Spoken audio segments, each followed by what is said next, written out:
Hello and welcome to part 7 of my Pokemon Yellow series. We finally reached Bill's house, and my Pikachu is extremely confused. Hiya, I'm a Pokemon... No, I'm not. Call me Bill. I'm a true blue Pokemaniac. Hey, what's with that skeptical look? I'm not joshing you around. I screwed up an experiment and got combined with a Pokemon. So how about it? Help me out here. When I'm in the teleporter, go to my PC and run the cell separation system. So somehow this Pokemaniac is a magical genius and can basically become a Pokemon.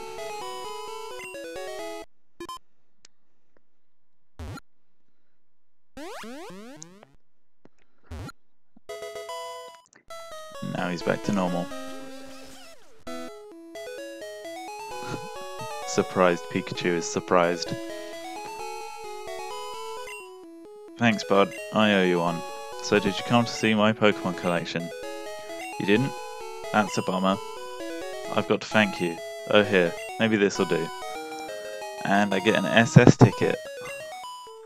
That cruise ship SS Anne is in Vermilion City. Its passengers are all trainers. They invited me to their party, but I can't stand fancy dues. Why don't you go, instead of me? So yeah, one of the trainers earlier mentioned the SS Anne, and the town where the SS Anne is also the town where I will be getting a Squirtle later on. Yeah, the SS Anne is one of those areas I mentioned in the last episode where you just have to fight a bunch of trainers. So there'll probably be a lot of running back and forth to heal up, unless I buy a ton of potions, which I don't really like doing because it's quite a waste of money in this game when you can potentially just run all the way back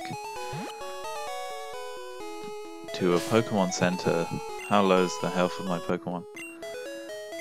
They're pretty good, but I'm going to heal them up and I'm going to take on the gym leader and then we can get out of the town.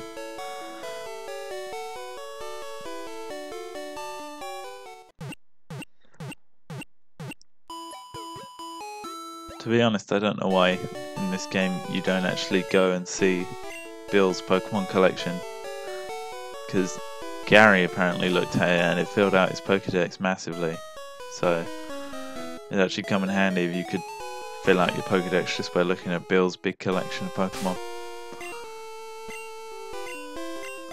Hopefully Bulbasaur should be able to take on this whole gym on his own pretty well, because they're all water types.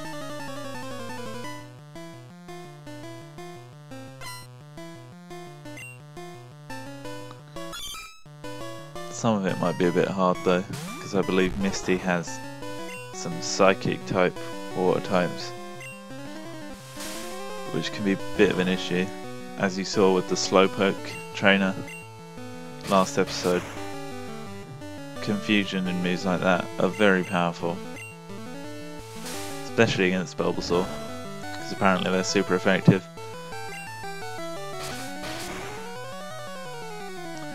Pokemon Yellow, and I think the rest of Gen 1 actually has some really messed up typing.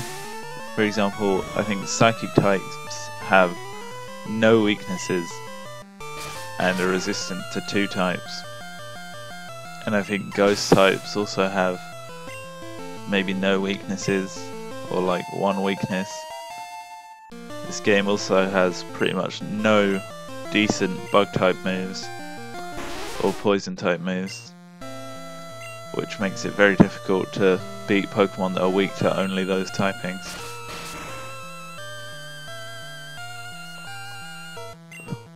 I think normal types are actually pretty powerful in this game as well. They get a lot of good moves like Body Slam, and I think they've only got 1 weakness. I don't think they're super effective against anything though. Bulbasaur should probably evolve. Yep. Maybe all the starts evolve at level 16.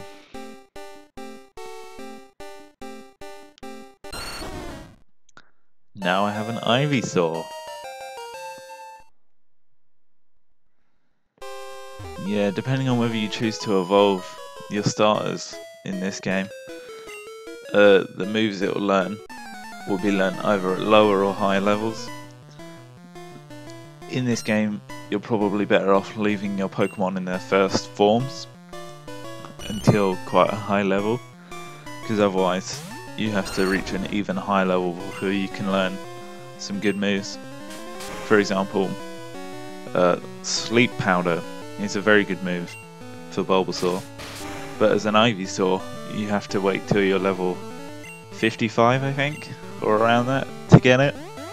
Whereas if you're an Ivysaur, I think it's like 40 something, and it might be even lower for a Bulbasaur.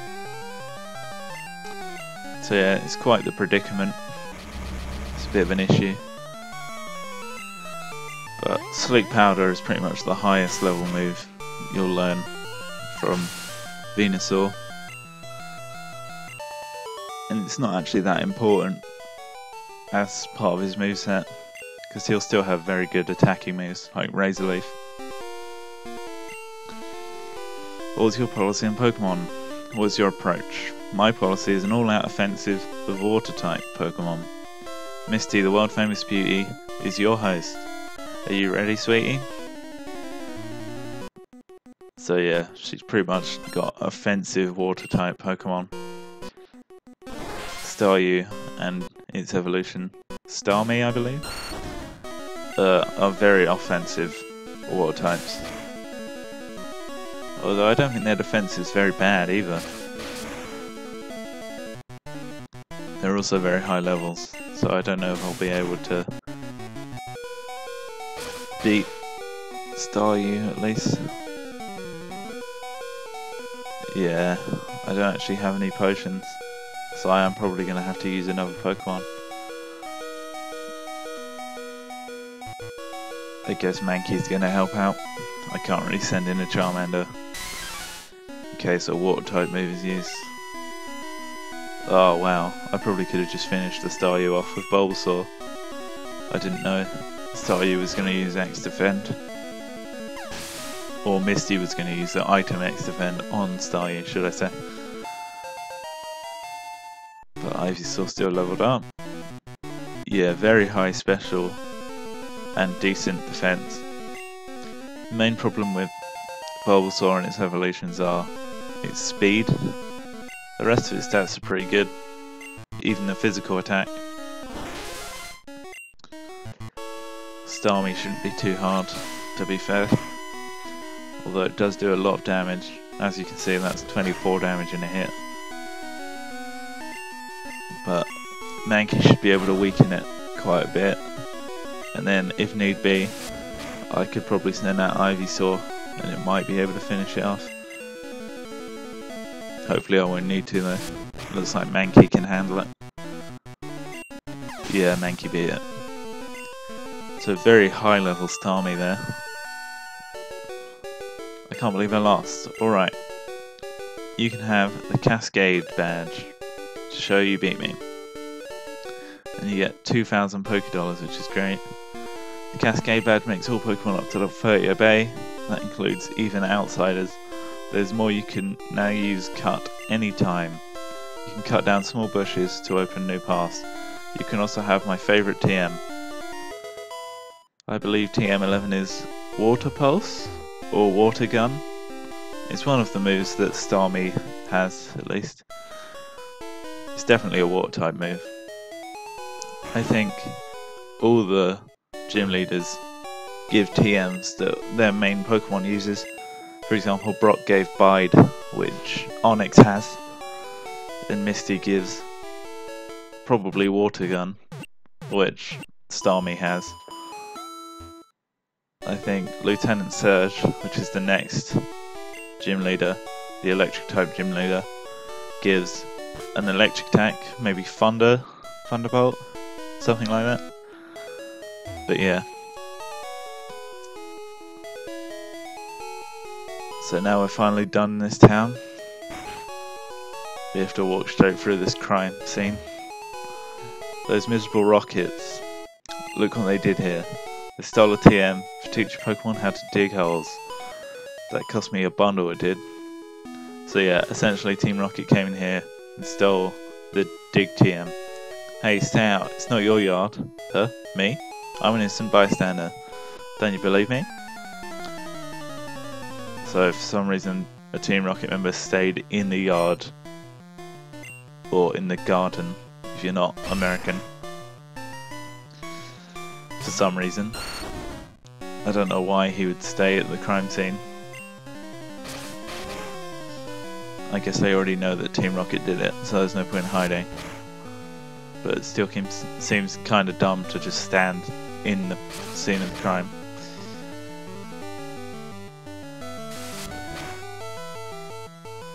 As always, Machop has the overpowered critical hit Karate Chop.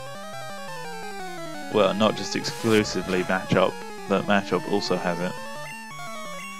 My Mankey obviously has it, which is very helpful.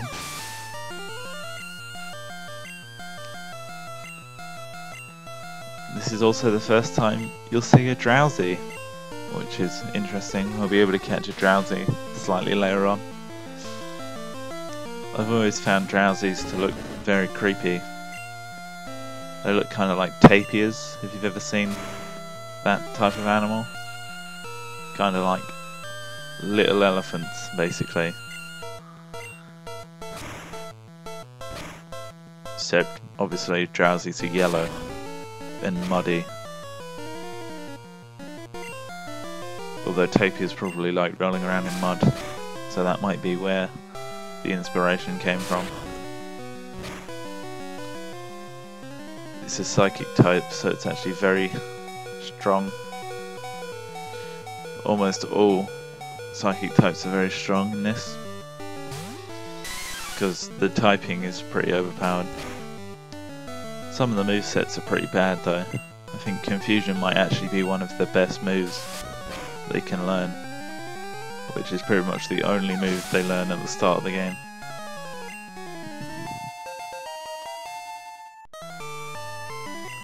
There are some Pokemon that I could have caught above the town I was just in. Could have caught an Oddish and a Bellsprout. But I decided that rather than making you watch me run around getting Pokemon, I would just move on. But yeah, there you go. He gave TM Dig, which you don't actually have the ability to hand over to the man it was stolen from. I guess he would want you to have it anyway. It's probably the excuse given. But yeah, if you go talk to him, he just says he caught a Diglett that can learn it anyway without needing a TM. So yeah, if you look at that building up there, that's the daycare. But I don't really need to use it. I could potentially leave a Pokemon there, but I have nothing I need to level up. So, hi, do you have Cubone? Want to trade it for Machoke? So yeah, if you have a Cubone, should trade it for a Machoke. You can get a Cubone later on, but by that point, a Machoke isn't really worth it, because you can already have a Machop and just evolve it.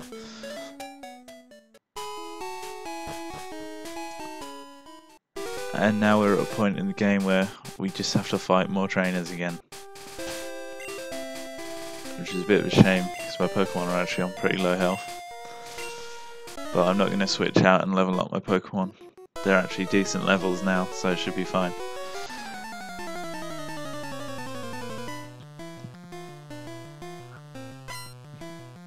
Another bug catcher. So it's probably not a good idea that I'm using a fighting type, since fighting type is weak against bug types. Offensively, that is. But yeah, Karate Chop should be able to one-shot pretty much everything thrown at me. I'm probably going to use Charmeleon, just for the sake of super effectiveness. But if Charmeleon faints as a result of being tackled by Caterpie, it's not really a big deal. Should be able to one-shot all of these guys though.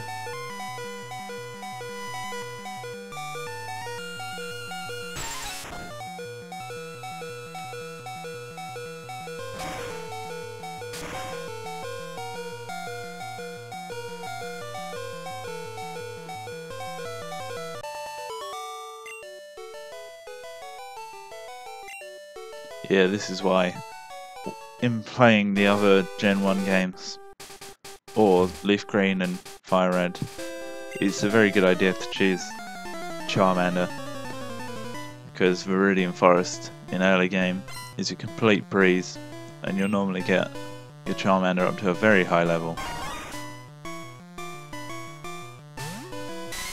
Oh, I just realised I didn't put Charmander in first. Nah, it's probably too late now. I wouldn't want my my Charmeleon to get one-shotted straight away. Because Vine Whip, even though it is a grass type move, is actually pretty powerful. I mean, it's not the strongest move. Razor Leaf is a lot better, but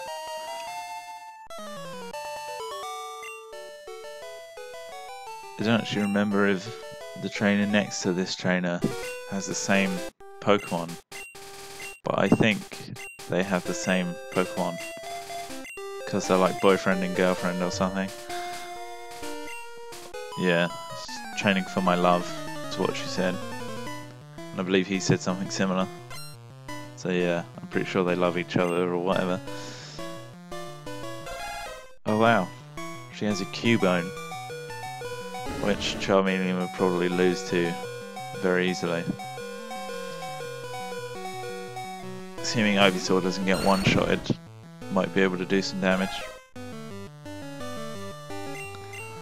We'll find out now, I guess. Cubone is a pretty high level, and Headbutt is actually a great move. Yeah, Ivysaur fainted. If Cubone had kept using Growl though, Ivysaur could have definitely beaten it. Mankey will definitely win though.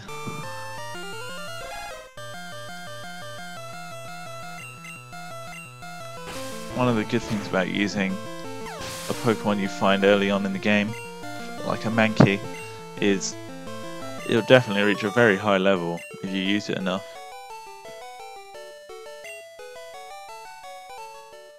It's like people that try and beat the whole game using nothing but their starter. Normally their start will end up a very high level by the end of the game, and will normally be like 20 levels above the Elite Four. And the Elite Four in Gen 1 is actually very hard, in my opinion. Especially in Pokemon Yellow, because you can't use your first starter really, at least not effectively. Pikachu is not good by the end of the game.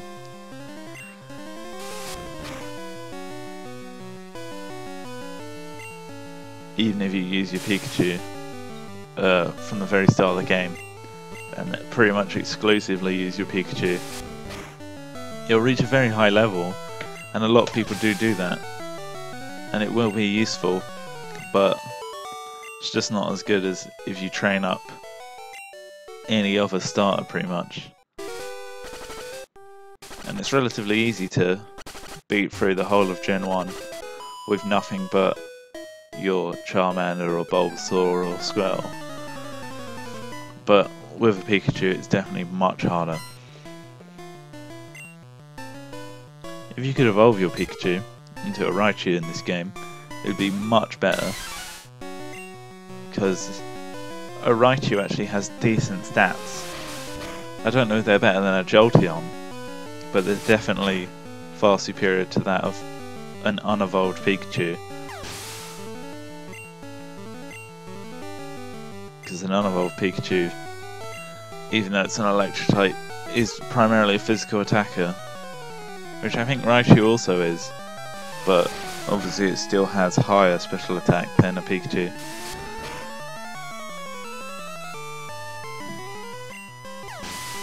kind of like Arcanine or Growlithe.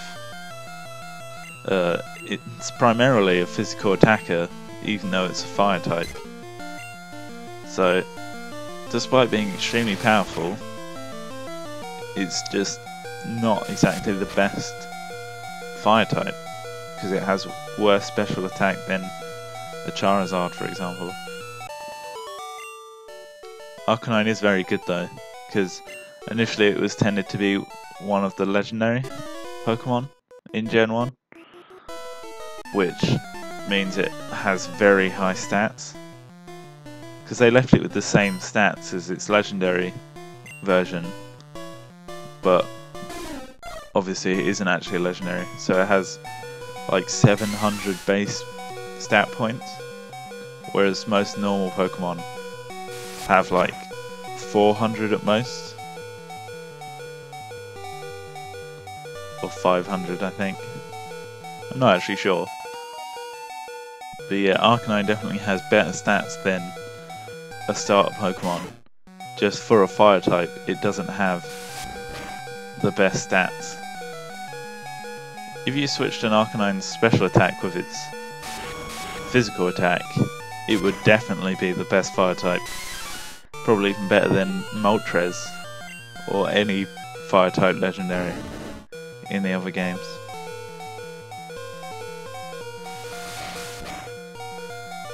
Looks like my whole team's being wrecked.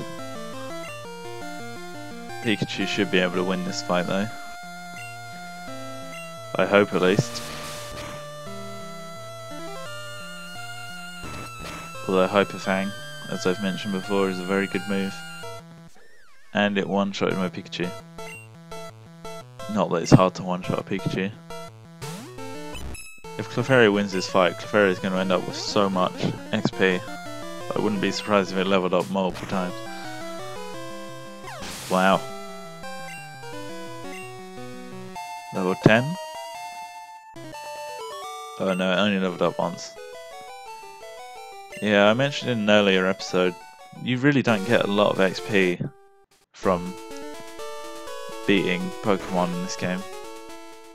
In later games and later generations, you can get thousands of XP. I mean, later in this game you also do get larger amounts of XP. For example, beating the Elite Four, you'll get a lot of XP.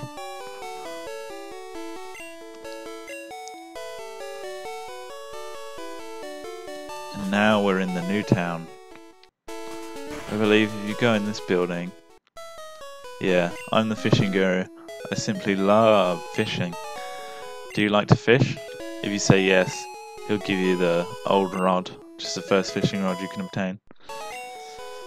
If you say no, I think he just kind of gets upset and you just walk out. You have the opportunity to just come back and ask again and, you know, get the old rod.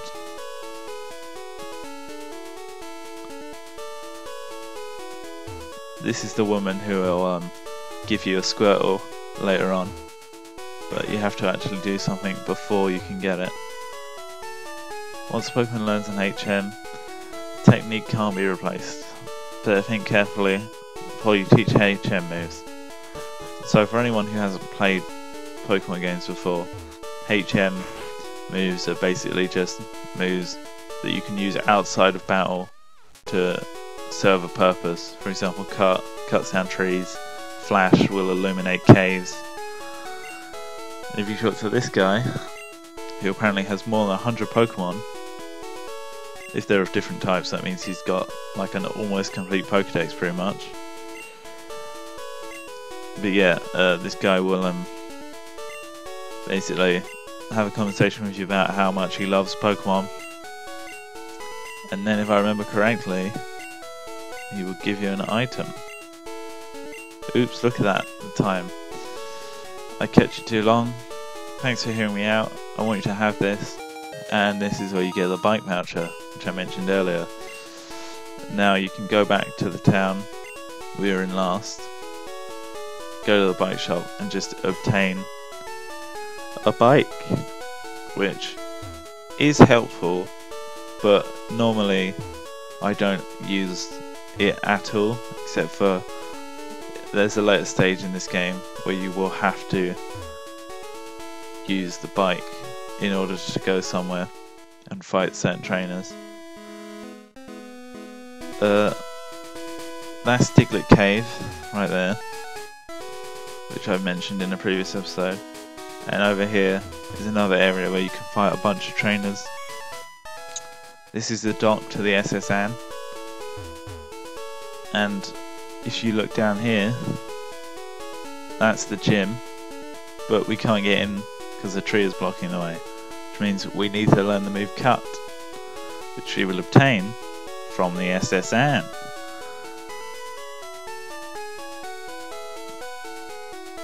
But that's the end of this episode, because the SS Anne is full of trainers, and it would seem a bit weird to end an episode mid-training against a bunch of trainers in here. So, thanks for watching. As always, like and subscribe if you enjoyed. Feel free to comment in the comment section down below if you have any advice or feedback. Thanks for watching, and see you next time.